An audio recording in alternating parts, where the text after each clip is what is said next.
Friends, और videos के लिए हमारे इस चैनल को सब्सक्राइब करें और बेल आइकन को भी ज़रूर दबाएं।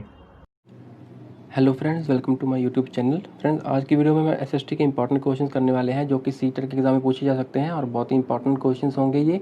इनको आप जरूर कर लेना और मेरे चैनल को सब्सक्राइब जरूर कर देना अगर आपने अभी तक सब्सक्राइब नहीं किया है, और बेल आइकन को भी प्रेस कर देना ताकि आपको मेरी वीडियोज़ का जो नोटिफिकेशन है वो मिलता रहे। ठीक है जी, तो हम शुरू करते हैं। पहला जो क्वेश्चन है वो है, निम्नलिखित में से कौन सा कठोर सतह वाला ग्रह नहीं है। तो हमने इनमें से बताना है कि वो कौन सा ग्रह है जहाँ कठोर सतह बिल्कुल भी नहीं है, मतलब कठोर सतह वाला वो ग्रह नहीं है। तो ए ऑप्शन है बुध ग्रह, बी ऑप्शन है शुक्र ग्रह, सी ऑप्शन है मंगल ग्रह, डी ऑप्शन है बृहस्पति ग्रह। तो कौन सा है? तो इसका जो राइट आंसर होगा वो होगा डी ऑप्शन, बृहस्पति ग्रह। बृहस्पति ग्रह जो है वो कठोर सतह वाला ग्रह नहीं है, वो गैसों से बना हुआ प्लैनेट है। ठीक है जी, जुपिटर जिसको कहते हैं इंग्लिश में। नेक्स्ट क्वेश्चन है, हिंद महासागर में निम्नलिखित में से कौन सा तूफान अन्य तीन की अपेक्षा अधिक निरंतर रूप से आता है। तो हिंद महासागर में तूफान आता है जो कि तीन जो अन्य तूफान है उनकी अपेक्षा बहुत तेजी से आता है और लगातार आता है। तो ए ऑप्शन है चक्रवात, बी ऑप्शन है प्रभंजन, सी ऑप्शन है बवंडर, डी ऑप्शन है टाइफून। तो इनमें से कौन सा एक बताना है जो निरंतर रूप में आता रहता है तूफान। तो इसका जो राइट आंसर होगा वो होगा ए ऑप्शन, चक्रवात। ठीक है, चक्रवात जो है वो बाकी तीनों के मुकाबले निरंतर रूप में आता रहता है। नेक्स्ट क्वेश्चन है, निम्नलिखित में से किस प्रकार की जलवायु में लैटेराइट मिट्टी विकसित होती है। तो किस तरह के क्लाइमेट में, जलवायु में जो लैटेराइट मिट्टी है वो डेवलप करती है, विकसित होती है। तो ए ऑप्शन है गर्म एवं शुष्क, बी ऑप्शन है आर्द्र उष्ण कटिबंधीय क्षेत्र, सी ऑप्शन है भूमध्य सागरीय क्षेत्र और डी ऑप्शन है शीतोष्ण कटिबंधीय क्षेत्र। तो इनमें से कौन से क्षेत्र में, कौन से किस प्रकार की जलवायु में जो है लैटेराइट मिट्टी विकसित होती है। तो इसका जो राइट आंसर होगा वो होगा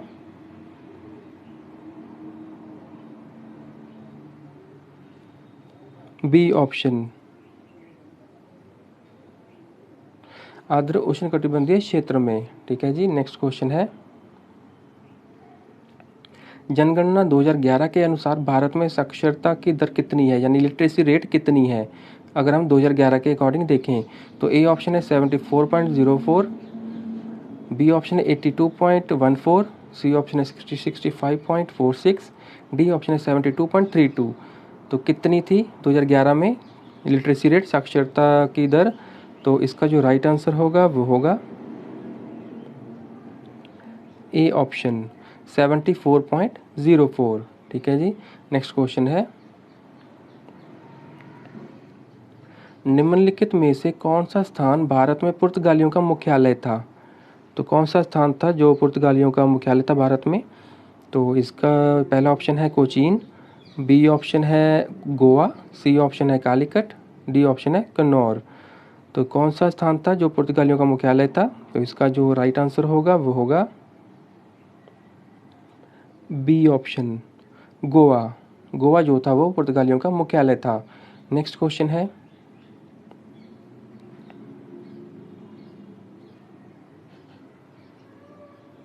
निम्नलिखित में से कौन सी नियुक्ति भारत के राष्ट्रपति के अधिकार में नहीं है। तो इनमें से कौन सी नियुक्ति है जो भारत के राष्ट्रपति के अधिकार में नहीं होती, वो नहीं चुन सकता। तो ए ऑप्शन है भारत का मुख्य न्यायाधीश, बी ऑप्शन है अध्यक्ष वित्त आयोग का, सी ऑप्शन है थल सेना का अध्यक्ष और डी ऑप्शन है लोकसभा का अध्यक्ष। तो इनमें से किसको नहीं चुन सकता, किसकी नियुक्ति नहीं कर सकता राष्ट्रपति, उसके अधिकार में नहीं है। तो इसका जो राइट आंसर होगा वो होगा डी ऑप्शन, लोकसभा का अध्यक्ष। उसका जो नियुक्ति का जो सिस्टम है वो राष्ट्रपति के अधिकार में नहीं है। नेक्स्ट क्वेश्चन है, भारत में कपास की फसल के लिए सर्वाधिक उपयुक्त क्षेत्र कौन सा है। तो वो कौन सा एरिया है जो कि भारत में कपास की फसल के लिए सबसे उपयुक्त है। तो ए ऑप्शन है ब्रह्मपुत्र घाटी, बी ऑप्शन है सिंधु गंगा पठार, सी ऑप्शन है डेक्कन का पठार, डी ऑप्शन है रन ऑफ कच्छ। तो कौन सा एरिया है, कौन सा क्षेत्र है जहाँ पे सबसे अच्छी फसल हो सकती है कपास की। तो इसका जो राइट आंसर होगा वो होगा सी ऑप्शन, डेक्कन का पठार।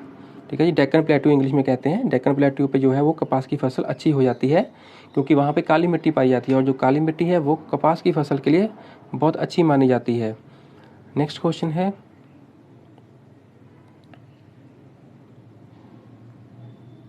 निम्नलिखित में से किस महासागर में सर्वाधिक सक्रिय ज्वालामुखी हैं? तो कौन सा है इनमें से महासागर जहाँ पे सबसे ज़्यादा एक्टिव ज्वालामुखी हैं, एक्टिव वोल्केनो है? तो ए ऑप्शन है आर्कटिक महासागर, बी ऑप्शन है अटलांटिक महासागर, सी ऑप्शन है हिंद महासागर, डी ऑप्शन है प्रशांत महासागर। तो कौन से महासागर में सर्वाधिक जो है सक्रिय ज्वालामुखी हैं, एक्टिव ज्वालामुखी, एक्टिव वोल्केनो? तो इसका जो राइट आंसर होगा वो होगा डी ऑप्शन, प्रशांत महासागर, जिसको इंग्लिश में पैसिफिक ओशन भी कहते हैं। प्रशांत महासागर जो है वो दुनिया का सबसे बड़ा महासागर भी है।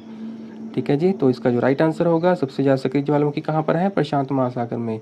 नेक्स्ट क्वेश्चन है, माउंट एवरेस्ट पर चढ़ने वाला सबसे युवा भारतीय का क्या नाम है? तो माउंट एवरेस्ट पर जो सबसे युवा भारतीय जो था चढ़ने वाला माउंट एवरेस्ट पर, उसका क्या नाम है?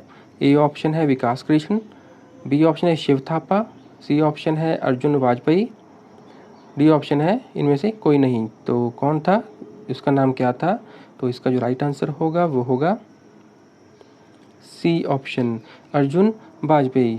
ठीक है जी। अर्जुन वाजपेयी जो था वो माउंट एवरेस्ट पर चढ़ने वाला सबसे युवा भारतीय था। नेक्स्ट क्वेश्चन है, ताजमहल सबसे ज़्यादा किस कारण से दुष्प्रभावित होता है? तो जो ताजमहल है वो सबसे ज़्यादा दुष्प्रभावित किससे होता है, इफेक्ट ज़्यादा पड़ता है किस वजह से?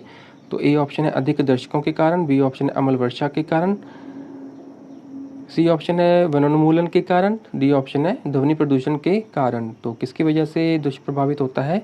तो इसका जो राइट आंसर होगा वो होगा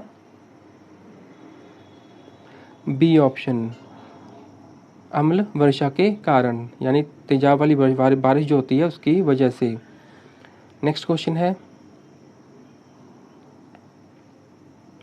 अपनी प्रसार की नीतियों के कारण भारत का नेपोलियन कहलाने वाला राजा कौन था? तो वो कौन सा राजा था जो अपनी प्रसार की नीतियों के कारण भारत का नेपोलियन कहलाया जाता था?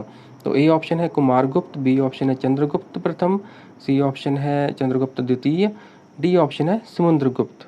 तो कौन था वो, कौन सा राजा था जो अपनी प्रसार की नीतियों के कारण भारत का नेपोलियन कहलाता था? तो इसका जो राइट आंसर होगा वो होगा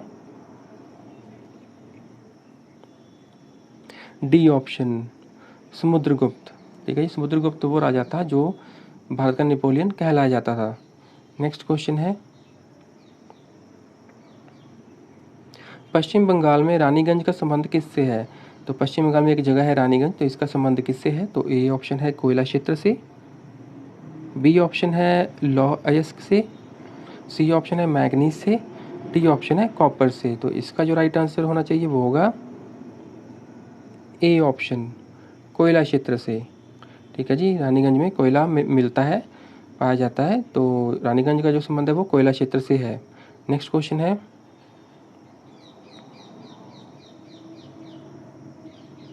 भूमध्य सागरीय प्रकार की जलवायु किसकी खेती के लिए उपयुक्त है?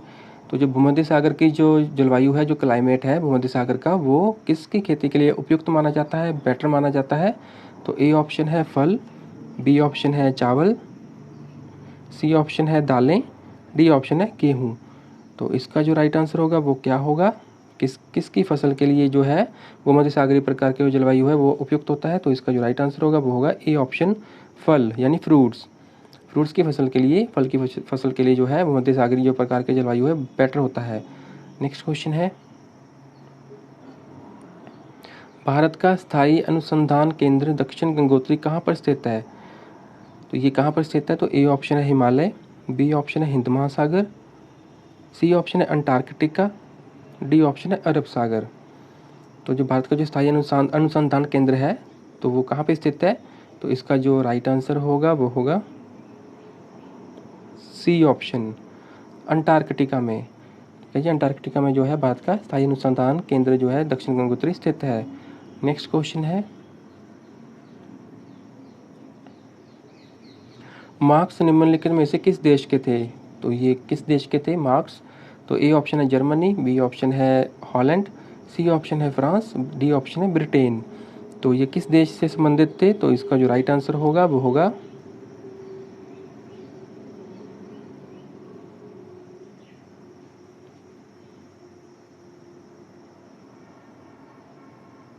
A option, Germany. जो मार्क्स थे वो जर्मनी देश से संबंधित थे। तो फ्रेंड्स ये एसएसटी के इंपॉर्टेंट क्वेश्चन थे जो कि इसी तरह के एग्जाम में पूछे जा सकते हैं। इंपॉर्टेंट क्वेश्चन हैं, इनको आप जरूर कर लेना। और अगर आपने मेरे चैनल को अभी तक सब्सक्राइब भी नहीं किया है तो उसको भी जरूर सब्सक्राइब कर लेना, ठीक है जी। और बेल आइकन को भी प्रेस कर देना ताकि आपको मेरी वीडियोस का जो नोटिफिकेशन है वो टाइम टू टाइम मिलता रहेगा। तो हम मिलते हैं नेक्स्ट वीडियो में कुछ और इंपॉर्टेंट क्वेश्चंस के साथ। तब तक के लिए थैंक यू।